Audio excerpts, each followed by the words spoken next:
kawan-kawan yang dikasihi Allah sekalian, kali ini kita hendak mengenali kisah Nabi Hud alaihi salam pula. Baginda diutuskan oleh Allah Subhanahu wa taala kepada kaum Ad. Ad adalah daripada keturunan kaum Nabi Nuh alaihi salam yang terselamat dari banjir besar. Mereka tinggal di Jazirah Arab di suatu tempat bernama Al-Ahqaf, terletak di antara Yaman dan Hadramaut. Tempat-tempat tinggal kaum Ad pula sangat indah dengan kebun-kebun bunga.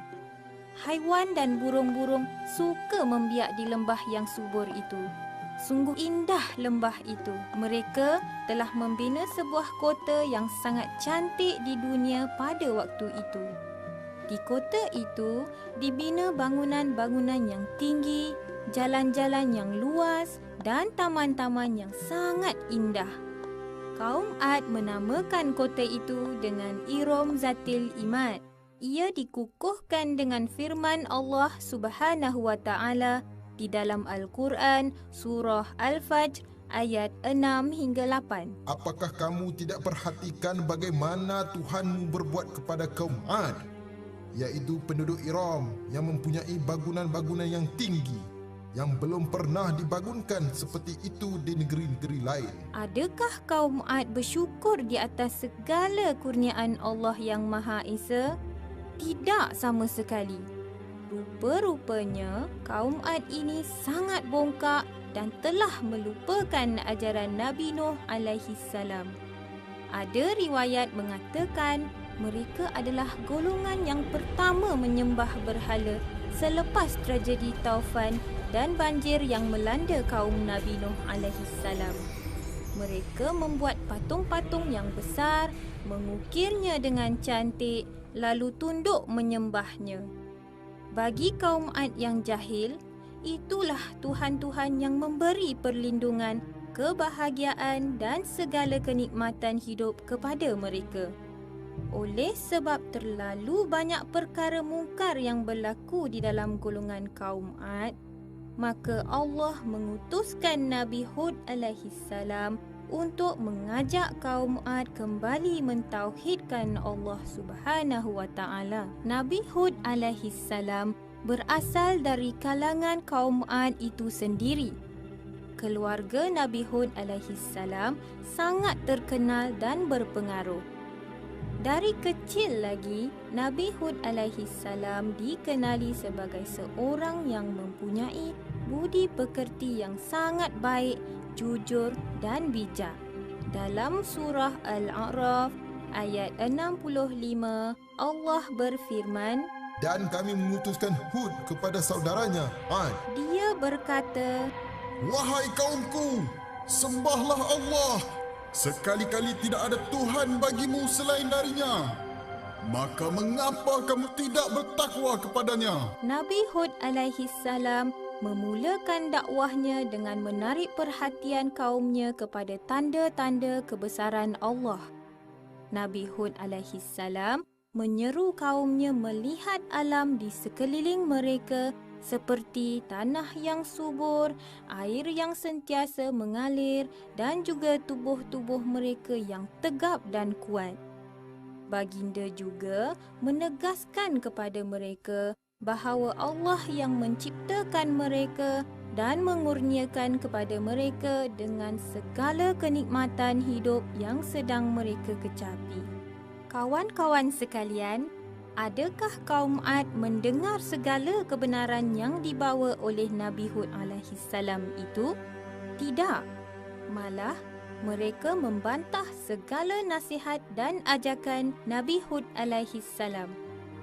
Mereka menuduh Nabi Hud alaihi salam gila dan bodoh kerana menyuruh mereka menyembah Allah dan meninggalkan sembahan-sembahan nenek moyang mereka.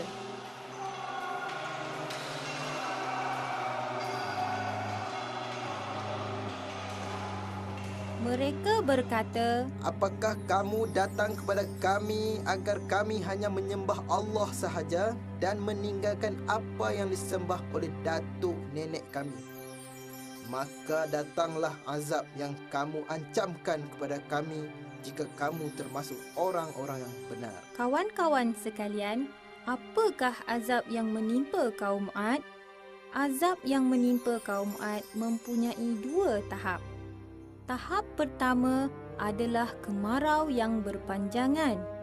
Tiada setitis hujan pun yang turun selama beberapa tahun. Maka kering kontanglah tanah-tanah yang subur selama ini. Tanaman mereka tidak subur, haiwan-haiwan ternakan menjadi kurus kerana tiada makanan. Nabi Hud alaihi salam masih lagi cuba memujuk dan meyakinkan mereka. Kekeringan dan kemarau yang dialami oleh mereka adalah permulaan azab Allah. Tetapi malangnya nasihat Nabi Hud alaihi salam supaya bertaubat dan memohon ampun kepada Allah langsung tidak dihiraukan oleh kaum Ad yang degil itu. Bahkan mereka masih menyembah berhala untuk meminta pertolongan dari musibah yang menimpa mereka. Suatu hari, kaum Ad terlihat gumpalan awan yang hitam pekat sedang bergerak ke arah mereka. Mereka menyangkakan hujan akan turun dengan lebat membasahi tanah dan ladang-ladang mereka yang sudah lama kekeringan. Firman Allah Subhanahu wa taala di dalam surah Al-Ahqaf ayat 24. Maka tak kala mereka melihat azab itu berupa awan yang menuju ke lembah-lembah mereka. Berkatalah mereka, Inilah awan yang akan menurunkan hujan kepada kami.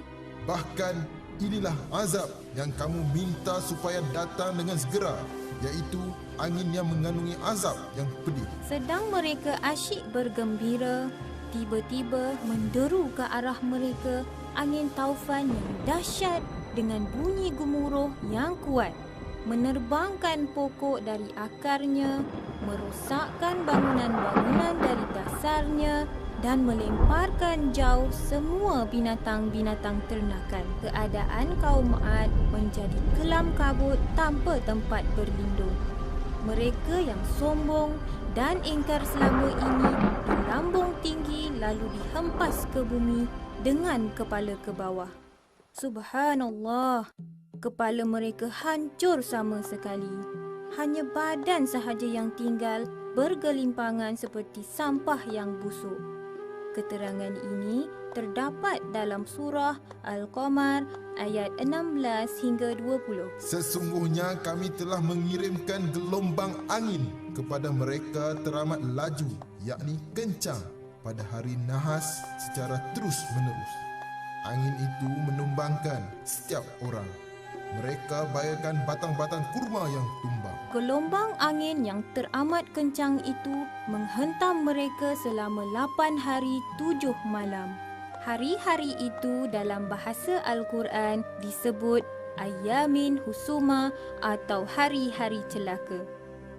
Kawan-kawan, pengajaran yang boleh diambil dari kisah Nabi Hud alaihi salam ini ialah Nabi Hud alaihi salam telah diutuskan pada satu kaum yang lupa daratan, degil, sombong dan jahil.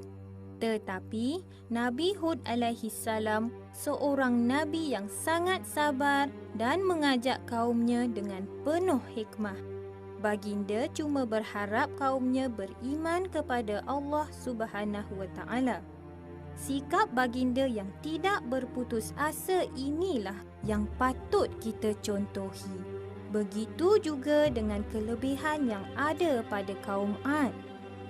Sebagai hamba Allah, kita tidak boleh bongkak dan takbur dengan kelebihan yang ada pada kita.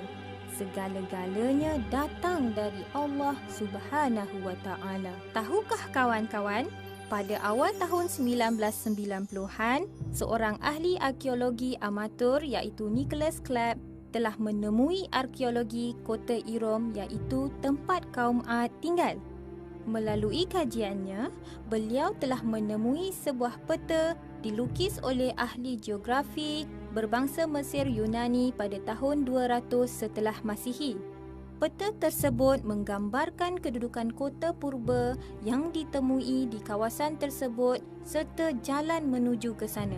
Kemudian, dengan pertolongan NASA, beliau menerima imej yang diambil dari pandangan satelit yang menunjukkan debu akibat perjalanan kafilah lebih jelas. Beliau membuat perbandingan antara kedua-dua gambar. Daripada kedua-duanya, beliau dapati debu serombongan kafilah yang terdapat pada peta purba adalah merupakan kepulan yang terdapat pada gambar satelit. Destinasi terakhir kepulan debu tersebut merupakan sebuah kawasan yang luas. Akhirnya, kerja cari gali dimulakan. Kesan sisa tersebut merupakan tiang-tiang dan menara kaum Ad seperti yang disebut dalam Al-Quran, Surah Al-Fajr, ayat 6 hingga 8. Maka, ini merupakan bukti yang paling kukuh bahawa kota purba yang ditemui adalah kota kaum Ad. Penemuan sisa kota ini juga membuktikan pemeliharaan dari Allah untuk kita menginsafi kejadian yang menimpa kaum Ad yang derhaka kepada Allah.